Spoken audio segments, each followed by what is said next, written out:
You play by the rules. You keep your head down. You try to be good, honest, reasonable. And yet you feel powerless. People walk over your silence. They twist your kindness into weakness. You stay loyal. They stay calculating. You show your heart. They sharpen their knives. They don't care how good you are. They care how much control you have. You've lived like a man, but men are broken every day. What survives is something else, something colder, something untouchable. There is a moment when a man stops asking questions and starts making decisions, when he stops chasing approval and starts becoming the storm others must endure. That moment is your rebirth, and Machiavelli would call it one thing: God mode. No emotion, no guilt, no second ging, just pure strategy, cloaked in silence and delivered without mercy. You become the one they cannot read, cannot predict, cannot touch. This isn't divinity. It's domination. This video isn't here to motivate you. It's here to change the way you think, to kill the obedient version of you, to awaken the part that commands without raising its voice, moves without being seen, and bends outcomes to its will. Machiavelli didn't wait for power. He built it. Now you will too. Before you become powerful, you must first destroy the part of you that needs to be seen. The need for recognition is the first weakness your enemies will weaponize. Machiavelli knew this. He watched rulers fall not because they lacked strength, but because they wanted credit. They wanted to be praised, adored, admired, and the moment you desire that, you give people leverage over you. God mode begins with invisibility. Not physical, but psychological. You no longer act for applause. You act for results quietly, strategically, without needing validation from anyone. It is better to be feared than loved if you cannot be both. But before the world fears you, you must stop fearing its opinion. Here's the truth. People won't appreciate your moves until they need you.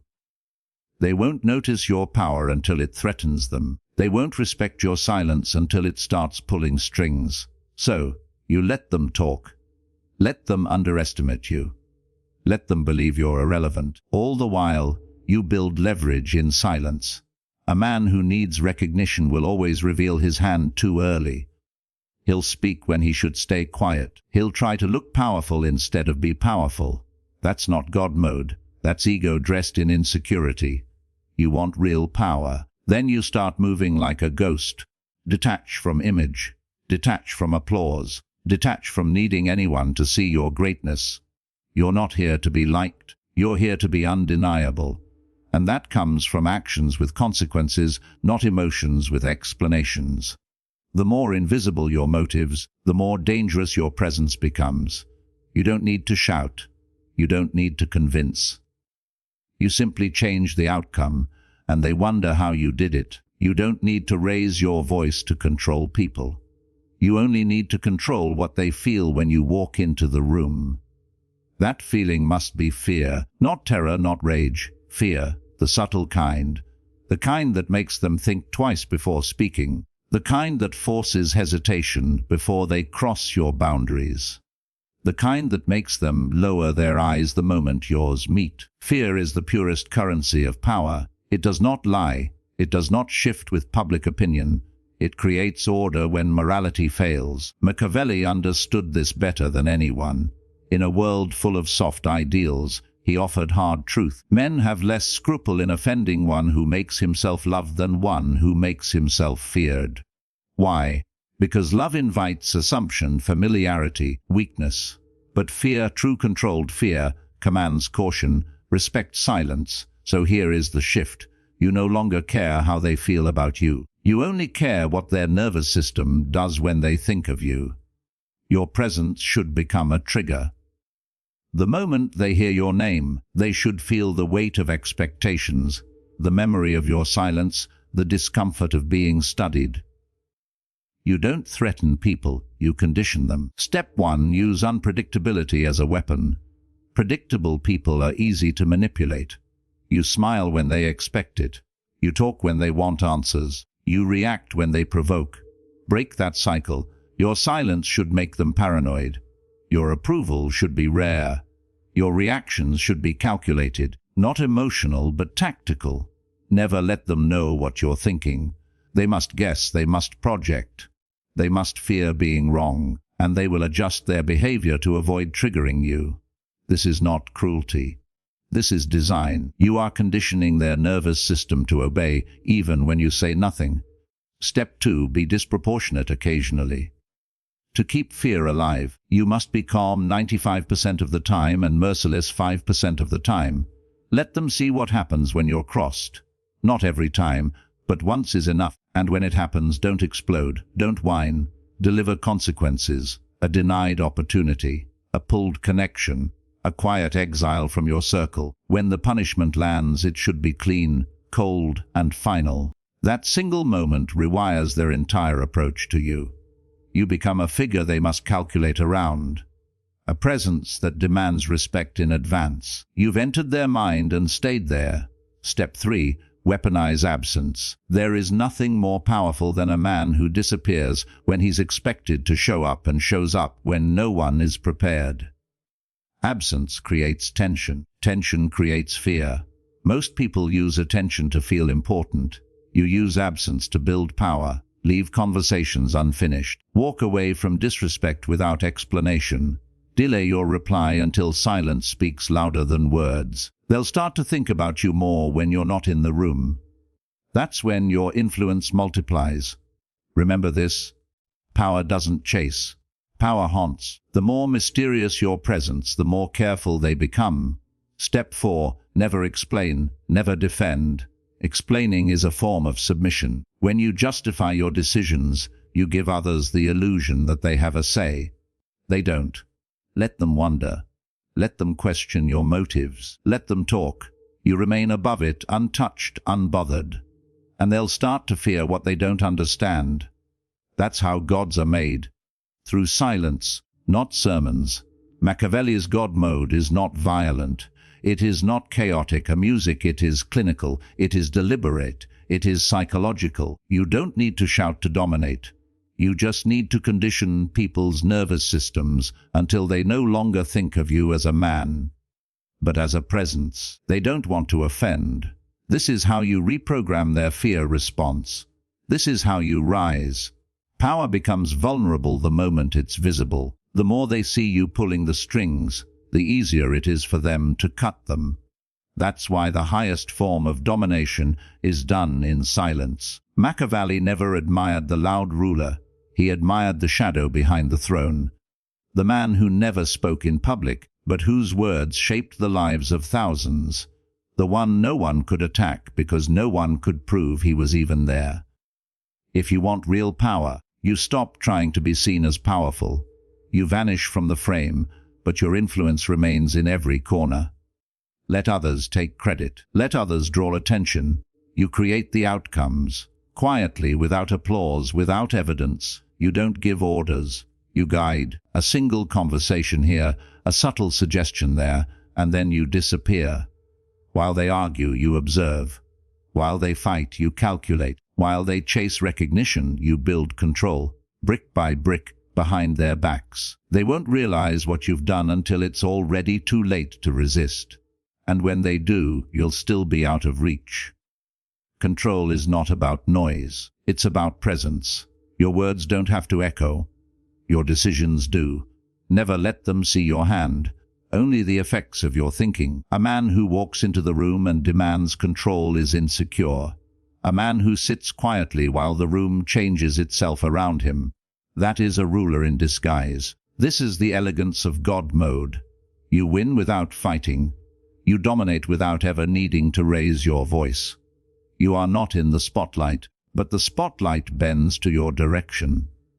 People will swear they made their own choices. They'll never notice the invisible lines you drew for them. That's when you know you've won. Because real control isn't about being feared. It's about becoming unreachable. Power isn't just what you do, it's who they think you are. The strongest man in the room is not always the loudest, the richest, or the most aggressive. Often, it's the one whose image is untouchable, unreachable. A persona so meticulously crafted that no one dares question it. This is not about fame. It's not about popularity. This is about building a mask, a presence that intimidates, confuses, and mesmerizes all at once. A reputation that whispers before you even speak. One that paralyzes opposition and commands obedience. Machiavelli knew this game well. He believed that perception was more powerful than truth, that what people believe you are is often more important than what you actually are. Everyone sees what you appear to be. Few experience what you really are. Let them see a version of you that's been sharpened, filtered, and set on fire with myth. Let them imagine you. Let them speculate. Let their fear and envy fill in the blanks you never reveal. When your persona is untouchable, your actual moves become irrelevant. They're already reacting to your shadow. You must become the man whose name is spoken in rooms you've never entered. The man they prepare for. The man they never fully understand. And you build that persona not by shouting who you are, but by becoming a mystery wrapped in power. You say little, but every word lands. You move rarely, but every move shifts the entire landscape. You appear controlled, composed above it all, and so they project divinity onto you. This is the paradox. The more they see, the less they fear. The less they see, the more they imagine. And imagination is where fear becomes legend. Give them nothing they can use. Don't overshare. Don't explain. Don't argue. Your reputation must be self-sustaining, fueled by rumors, shaped by results, and protected by silence. If someone speaks against you, your persona should be so strong that no one believes them. If someone challenges you, their voice should sound foolish before you even respond. That is power, not in domination, but in inevitability, in the idea that your name alone shifts behavior, that people walk differently when you enter the room, that they rehearse their words before speaking to you, and you never give them clarity. They should never know what truly drives you, never know what you truly want. Your desires, your pain, your fears, all buried beneath that mask. Because the moment they know your humanity, they can use it. So you sculpt a presence that seems beyond all of it, polite but detached, calm but unreadable, generous but always in control. You give just enough to appear relatable, never enough to be vulnerable. The ones who fail always want to be understood. The ones who win build personas no one can touch. Because when your image becomes untouchable, your influence becomes automatic. You don't need to beg, chase, explain, or correct. You exist and others adjust. That is the elegance of true dominance. Not brute force, not chaos, but gravity. A persona that pulls others into orbit and keeps them spinning, wondering how close they can get without being burned. Understand this. Power is not just earned, it's crafted. And your persona is the armor you wear in a world that devours the visible. When people speak of you, their tone should change. Their voice should drop. Their words should become measured. Not because you threaten them, but because they don't know where they stand with you. They can't place you, can't define you, can't predict you. And that is the edge, because the moment they can touch your image, they own it. But when you vanish behind it, you own them. In music, there is one final chain left to break, and it's the hardest one. Not the opinions of others, not fear, not weakness, but emotion. As long as you are tied to feelings, you are manipulable. As long as your decisions are colored by anger, guilt, affection, or pride, you are still a servant to the same forces that control the masses. You cannot rule a world that still owns your heart. Machiavelli never trusted emotion. He dissected it, weaponized it, but never surrendered to it because he understood the truth most men cannot stomach. Emotion is the leash. Logic is the sword. You've been told to follow your heart. That advice keeps armies weak and kings dead. The ones who rise are those who feel everything, but act on nothing. They smile while being betrayed. They wait while being underestimated. They strike when no one is watching because their moves are chosen from strategy, not impulse. They have already mourned their weakness, buried it, replaced it with precision. And that's what this level demands of you. You must let your emotions scream and still choose silence. Let them insult you and still not react. Let them test your limits and respond only when the outcome serves your position. You will no longer speak to be understood. You will speak only to advance your position, destabilize theirs, or anchor fear. You must stop craving justice. Justice is a myth sold to men who lack power. The powerful don't seek fairness. They seek leverage. And you must stop needing to be seen as good. That illusion will only bind your hands. You're not here to be a savior. You're here to be sovereign. Every man tied to his emotions is a predictable machine, easy to provoke, easy to trap, easy to destroy. The moment you cut yourself free, you become inhuman to them. And that's when you become unstoppable. They won't understand how you think. They won't understand how you endure what they could never handle. They won't understand how you smile in silence, then destroy without warning, and they'll say you're cold. They'll say you're ruthless. They'll say you've lost your soul. But the truth is, you've finally owned it. You've stopped selling your peace to every emotion that comes knocking.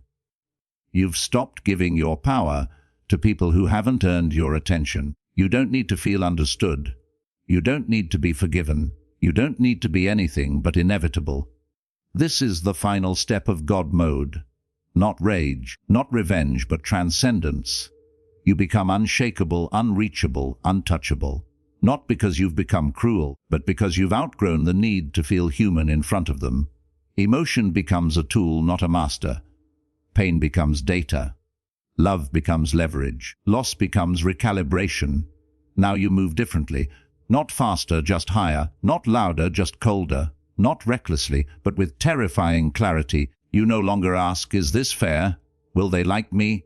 Am I doing the right thing? Now you ask, does this increase my power? Does this fortify my position? Does this weaken theirs? The game never ends. But from here, you're no longer playing it like a man. You've become something else. A strategist without chains, a ruler without mercy, a force without emotion. You've activated God mode. And there is no going back. You've detached from emotion. You've mastered invisibility. You've built a persona no one can touch. And now you must never step back into the cage you just escaped. The final trap isn't fear. It isn't weakness. It's comfort. Once power begins working in your favor, the temptation returns to be liked again, to explain yourself, to rejoin the system you now control. That's the final test, and most men fail it. They rise only to kneel again for applause. They conquer only to ask for love. They win but still want to be accepted by the world they outgrew. Don't be one of them. Machiavelli never admired the man who won once. He admired the man who stayed in power by never stepping off the throne, the man who knew how to rule in silence, and who never gave the people a chance to strike back. It is much safer to be feared than loved when one of the two must be lacking. Why?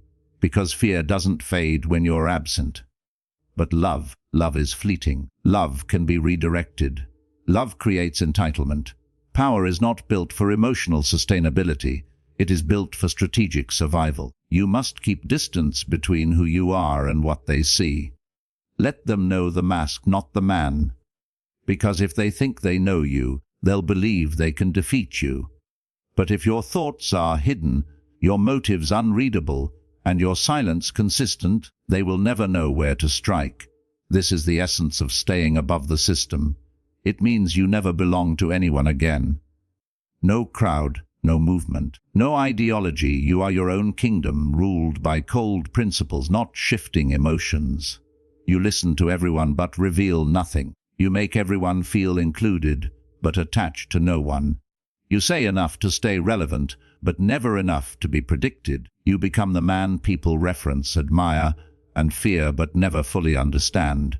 And when they try to study you, they only get fragments, pieces, echoes, shadows. Because you've become more than a man. You've become a presence not tied to rules, not confined to a title, not subject to any hierarchy, but your own. This is how power becomes permanent. You make yourself untouchable, not through force, but through disappearance. You rise above conflict by creating it. You stop defending yourself and start becoming the myth that doesn't have to explain. The more unpredictable you are, the more stable your rule becomes. The more invisible your strategy, the more undeniable your impact. They may challenge others, but never you. Not because you scare them, but because they no longer feel like they're operating in the same dimension. And they're right. You've outgrown the game. You've bent the game. You are the game. So now you stay above it. You never step back down, because the moment you do, they will test you. They will try to understand you, and they will believe they can reach you. Don't give them that hope. Be present, but untouchable. Be seen, but unreadable. Be known, but never truly known. This is how rulers become legends. Not by showing power once, but by sustaining it through mystery, fear, and design. You are no longer in the system. You are the force moving its walls. Welcome to the highest level. This is God mode. And once it's activated, you never turn it off. Now you see it. The world was never against you. It was just indifferent to weakness. You weren't betrayed. You were exposed. You weren't overlooked. You were readable. You weren't denied power. You simply hadn't earned it the way real power demands, in silence, in discipline, in control. But that version of you, he's gone now. You no longer crave to be understood. You no longer waste energy on fairness. You don't reach down to explain yourself to people who aren't operating on your level. You've become the architect, the silent force behind the curtain, the man no one sees coming, but everyone feels when he enters the room. This is the final evolution. No emotions to exploit, no patterns to predict, no image to destroy, because you've become the one who shapes images. You're not part of the crowd anymore. You watch the crowd. You influence the crowd, and if necessary, you burn it down. You've activated God mode. You are not their equal. You are their lesson. Let them talk. Let them guess. Let them wonder how you operate. They won't find answers, just results, just consequences, just your name, whispered with fear, mentioned with respect, never truly understood, because that's the cost of power. You stop being relatable. You become inevitable. So now the question is, will you use it? Will you take this blueprint and build something untouchable? Or will you fall back into the comfort of weakness, the illusion of safety? Make your choice, and if you're ready to rule from the shadows, to win without being seen, to dominate without lifting your voice, then this channel was built for you. Like the video if this awakens something in you. Subscribe if you're done following and ready to command. And share this with the ones who are still asleep. They won't understand it, but the ones who are ready will feel it. This is the world as Machiavelli saw it. Now it's yours.